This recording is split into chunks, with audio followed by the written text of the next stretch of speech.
बुलढाणा जिल्ह्यातील जळगाव जामोद मतदारसंघ हा स्वातंत्र्यानंतर खरं तर काँग्रेसचा गड राहिला आहे। मात्र वंचितच्या उमेदवाराने घेतलेले लक्षणीय मतं आणि त्यानंतर काँग्रेसचा विजयी घोडदौड ही थांबवलेली आहे आणि त्यानंतर सलग 4 वेळा भाजपने या मतदारसंघात विजय मिळवला आहे।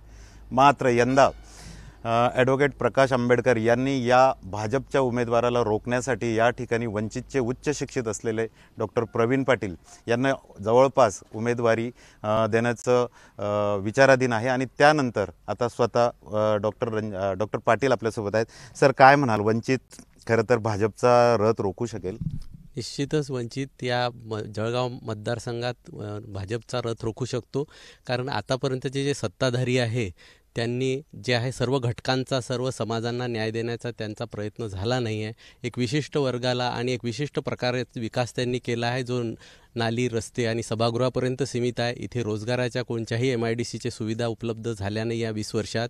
इथे सिंचनाच्या सोयी झाल्या नाही। इथे शिक्षणाच्या शासकीय शिक्षणाच्या सोयी आहेत, त्याच्यात खूप वानवा आहे।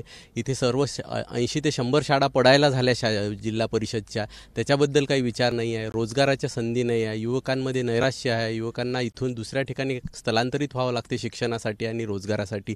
अशा भरपूर साऱ्या मूलभूत समस्यांचा इथे वानवा आहे आणि हा फक्त रस्ते आणि नद्या, नाले याच्यावरच हा विकास यांचा झालेला आहे। त्यामुळे निश्चितच एक चांगलं नेतृत्व करून आणि एक चांगला विकासाचं मॉडेल आपण इथे देऊ, एक व्हिजन ठेवू युवकांसाठी, महिलांसाठी, शेतकऱ्यांसाठी म्हणाल तर हा भाग संत्र्याचा बेल्ट आहे।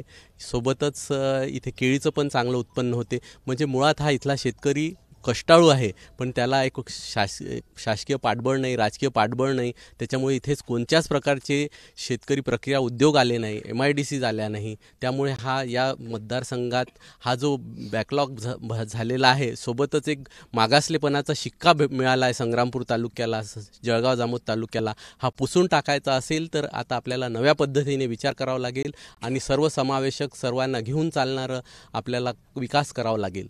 खरं तर बाळासाहेबांनी आपल्याकडे बघून खरं तर एक उच्च शिक्षित उमेदवार, एक सर्जन, वैद्यकीय क्षेत्राच्या माध्यमातून आपण एक सामाजिक बांधिलकी जोपासली आहे, एक वर्ग तयार केला आहे। बाळासाहेबांनी हा विचार करून खरं तर तुमची उमेदवारी प्रमोट केली किंवा करणार आहेत।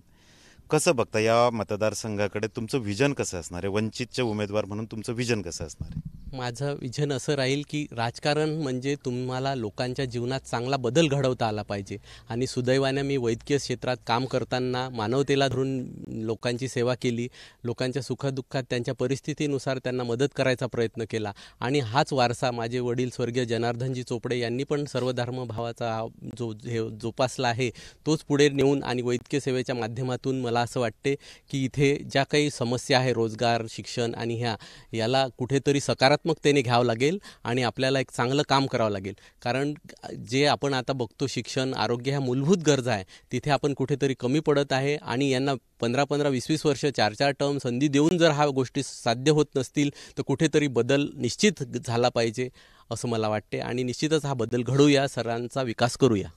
खरं तर या मतदारसंघात वंचितची जी मतदार आहेत, दलित असू देत, बहुजन असू देत, मुस्लिम असू देत किंवा आदिवासी असू देत, हा लक्षणीय मोठा एक वर्ग आहे जो वंचितचा या ठिकाणी मतदार आहे।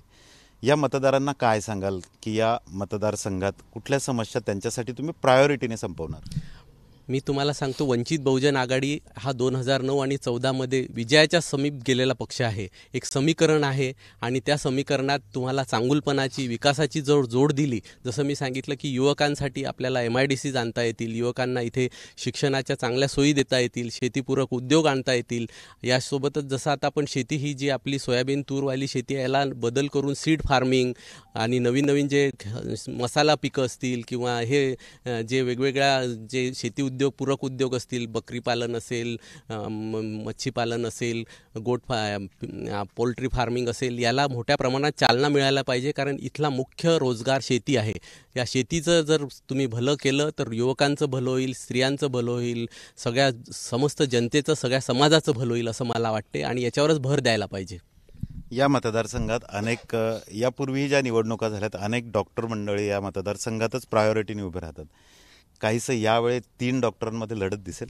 निश्चितच असा एक अंदाज आहे की 3 डॉक्टरांमध्ये लढत होईल आणि जरी या मतदारसंघाला मागासलेपणाचा शिक्का लागला आहे तरी इथे बहुतांश डॉक्टर लोकांनीच इथे आमदारकी भूषवली आहे. पण त्यांच्यात थोडंसं ज्या काही कमी असतील त्या पुढच्या वेळेस आपण प्रयत्न करू की त्या कमी आणि विकासात्मक कामं होतील आणि सगळ्या लोकांचं भलं होईल. निश्चित असा प्रयत्न राहील. आणि डॉक्टर हा वैद्यकीय पेशा जो आहे हा लोकांशी संबंध येणारा सोशल सर्व्हिसच आहे. ती सोशल सर्व्हिससारखी केली तर आणि निश्चितच या फील्डमध्ये चांगलं राजकीय काम लोक करू शकतात असं मला वाटते आणि निश्चितच केला जाईल असं.